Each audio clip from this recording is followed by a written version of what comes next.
Here it is, another ride to the top of Brown Mountain, one of my favorite locations.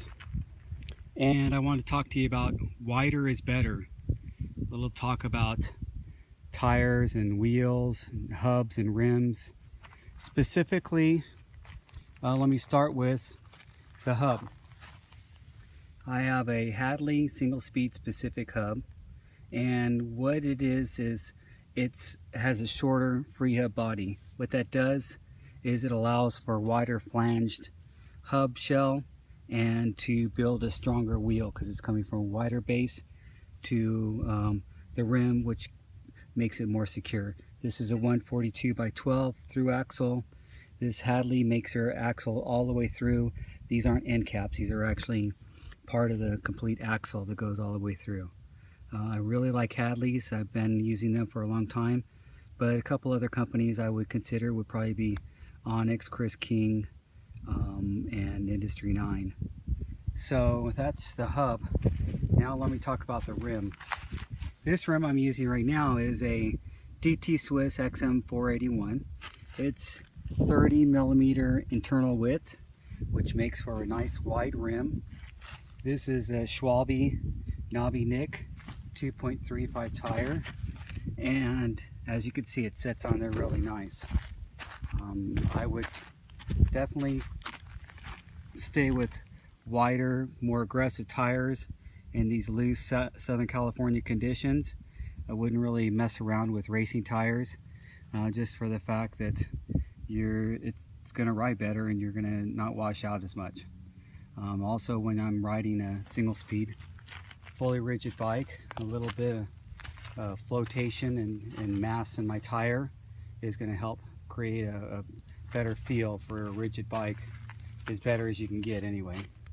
And then up front I have a Velocity Blunt 35, which is a internal 29 millimeter, pretty much the same as 30, and that's a little bit softer than the DT Swiss.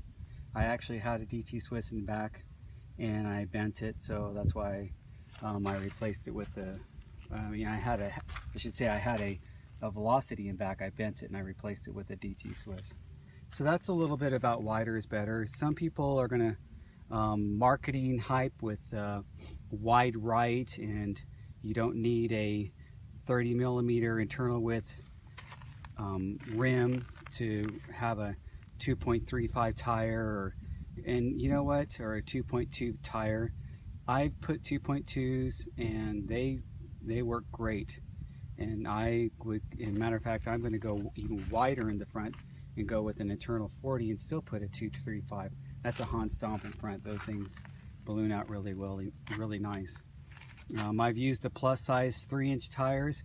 I prefer to stick with something that's a 2.35 or a 2.5, just because the 3-inch have a much more mass, obviously, and feel a little more floppy around the switchbacks on single track. So I prefer keeping it with 2.35s or 2.5s.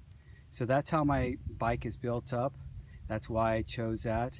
Single speed is kind of a unique type of riding that not a lot of people choose as their primary riding. It's usually a secondary bike, but for me, I've been sticking with one gear all year, sticking on a single speed specific hub, fully rigid bike, and I'll be posting up some videos soon showing you some of my riding style and technique that I use for staying rigid and keeping hardcore on my single speed.